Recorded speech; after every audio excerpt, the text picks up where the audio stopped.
Cerca Teleeuropa sul tuo Play Store o Apple Store e scarica la nostra app.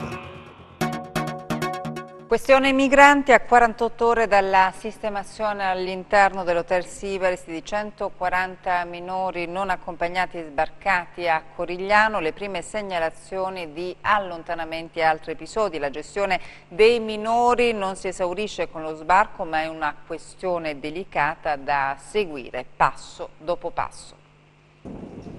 La gestione dei minori non accompagnati si conferma un'impresa difficile e se è vero, come ricordano i sindaci, che è complicato trovare una collocazione ai tanti ragazzi che sbarcano nei porti italiani e calabresi, è ancora più complicato tenere sotto controllo la situazione una volta che i giovani vengono sistemati nelle strutture. La storia si ripete, le statistiche dicono che un minore su 2 svanisce nel nulla dopo essere arrivato in Italia. Non sarà il caso, si spera, delle centinaia di giovani e giovanissimi giunti nelle ultime settimane a Corigliano con la Vos Estia e la Rein e sistemati tra il palazzetto dello sport e l'Hotel Sibaris. Ma il rischio c'è. Spenti i riflettori e spostati gli obiettivi e i microfoni, i ragazzi restano soli con le cooperative che si occupano della loro permanenza nei centri e a distanza di 48 ore dal summit delle istituzioni nella struttura requisita dalla prefettura di Cosenza non mancano le segnalazioni e campanelli d'allarme sul pericolo che qualcuno dei 140 ospiti si allontani dal Sibaris. Già nella mattinata di lunedì alcuni ragazzi avevano espresso la loro volontà di proseguire il viaggio, forse nel tentativo di ricongiungersi con familiari o connazionali già presenti sul territorio,